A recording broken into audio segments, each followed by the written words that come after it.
Hello everyone.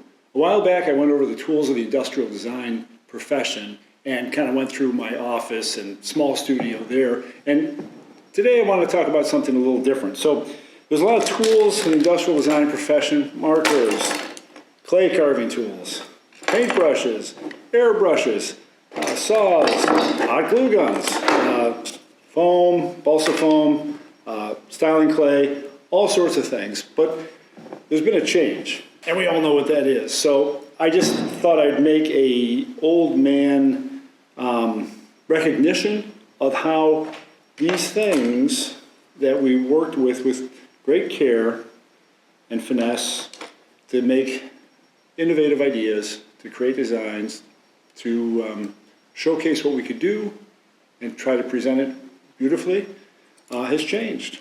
And that's the way it is. And the whole world of 2D technology has changed, and 3D technology. So, of course, what I'm referring to is virtual reality and augmented reality.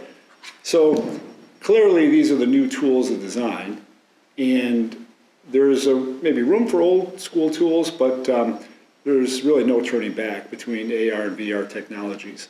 So, this replaces this in a lot of ways. It's just the way it is. There's some exceptions. I want to talk about those a little bit, but this is a new world. It's collaborative. We can, and it's sort of democratized in a way. It's not as accessible to a third grader, perhaps, as clay from a river bottom would be, but this lets you work with other people and collaborate and take advantage of the infinite palette of colors and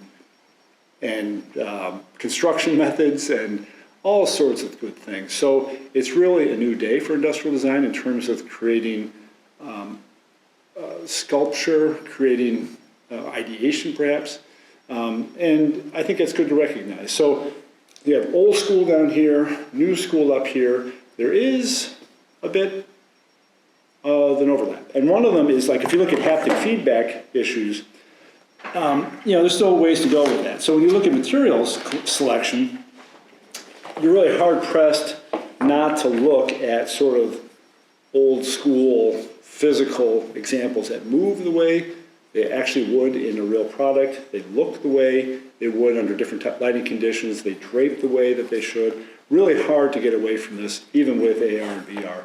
And same with tactile issues. If you're looking at elastomers and the hardness, the appropriate hardness of elastomers, or feel to the skin, or even some technical elements, it's hard not to deal with real coupons.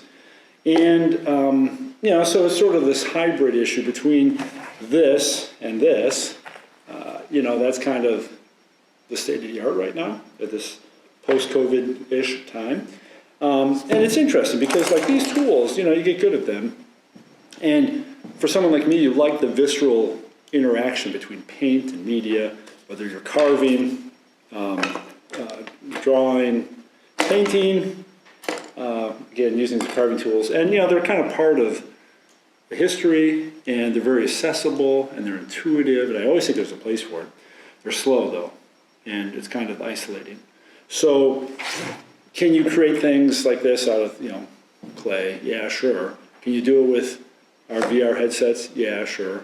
And it's interesting for me to see that, and I like it. I like it because, you don't want to rest on in ancient notions of doing things. You want to be the Petrarch of modern design. And again, it's a transitional time, and so you're dealing with technology that's getting much more approachable, more affordable. And I still see refuges of places where we need to stay with old school. And there's a whole other element involved with making and the process of creation and the joy we get in creating things. And that's, I hate to call it a hobbyist thing, but that's a real thing too. We just like to create things, physical things. In fact, right behind the camera is a 13-foot spaceship we're making out of recycled materials. So, and then, like, for example, this is a prop I made for Shrek, for the theater, Shrek. So we do need physicality in our products.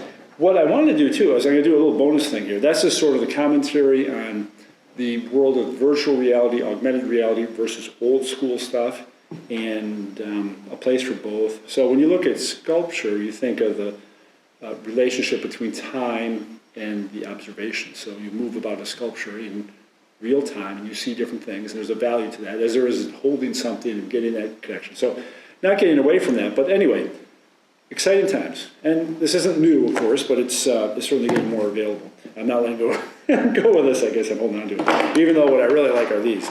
But anyway, bonus feature. I am writing a new book, another book, fictional book now, and this is an extension of the Finder series. So what I was going to do is I have a collection of the 3 books, Passage Finder, Mountain Finder, and River Finder in omnibus edition, and I want to read. But then in addition to this, I have some short stories in here. I was going to read you the ending of one of the short stories because it kind of relates to this. And it has to do with the end of the 2-dimensional world. Actually, that's another short story. That's interesting too, and I did a video on that earlier. This one is sort of an eclectic collection of things where people are like doing stuff that they don't get recognized for, and just I think it's interesting. But anyway, I won't give that away. But I added these sort of at the end of this, and I was going to read you the last chapter. Okay, so just has nothing to do with what I'm talking about here, but a little Easter egg in this video. So this is the last chapter of Election, it's called. So there's 2 short stories in here in addition to the 3 books, Neurogenesis and Election. So it goes like this. People's lives written as simple chapters in a book, devoid of the nuanced tapestry that express their lifespans. And this is referring to the earlier vignettes in this short story. However, they gathered, that is, the people in these vignettes. They looked at each other, trying to tickle recognition from their memory. Unwritten social conventions kept them from staring. They began walking in a single file through the vine-ensnared forest. Black trees stood skyward and strangled the murky sky with thick branches and heavy leaves. The air was damp with the trees' breath. And yes, I like H.P. Lovecraft. The strangers walked until their legs throbbed and the edges of the rocks spiking up from their pathway chafed their feet. Physical fatigue lowered their emotional defenses. They started sharing stories of their past. Alice bent down and plucked a purple morning glory bloom. She slid the stem into her gray hair and talked about how time can perfect memory. Jamie spoke about the cascading depths of social media and computer algorithms. Jackson talked about deep truths available beyond mathematics. Jake, Emily, and Hammond shared their successes with sailing, painting, and mountain climbing. Finally, Doug and Tara shared the joys and challenges of inviting artificial intelligence into their lives. They climbed a small, tree-drenched mountain. Like the forest below the mountain, the trees desperately cast their shadows and enveloped them with stretched branches that nodded together through the high air. The group of newfound friends steadfastly neared the top of the mountain. A shaft of light penetrated the foliage. They felt the yellow warmth on their head and the top of their dry eyes. Looking up, they saw the beam of light slicing through the trees.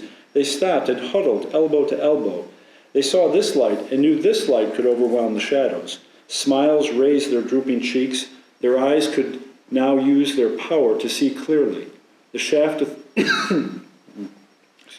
the shaft of light chased the darkness away, and their minds were renewed by what they saw. The suffering had eased, their inner strength had flourished, and now hope had risen. They lowered their heads from the light above them and looked at each other knowingly. Drops of the rain fell and kissed their foreheads and soaked into their tired skin. The drops turned to drizzle and washed the ingrained dirt from their skin and clothes. The luster of Alice's brilliant purple morning glory bloom reflected in her sleek dark hair.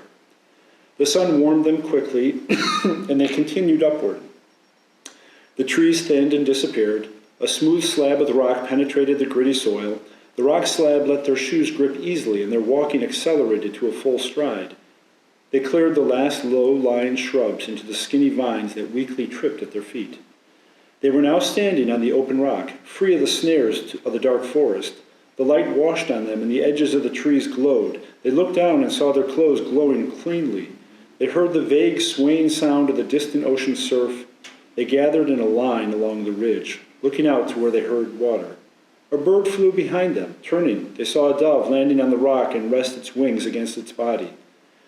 The wind grew stronger, stronger, until their clothes rippled and pulled gently on their bodies. They heard words spoken that had echoed around them. They looked up from the resting dove, and the sky was white. Silence descended, a pause. Then a great choir encircled their world with music that sweetened their senses and soaked them with joy. A new creation washed around them. The earth and sky seemed to flee, leaving them only the rock upon which they stood. They feared nothing. So that's how that ends.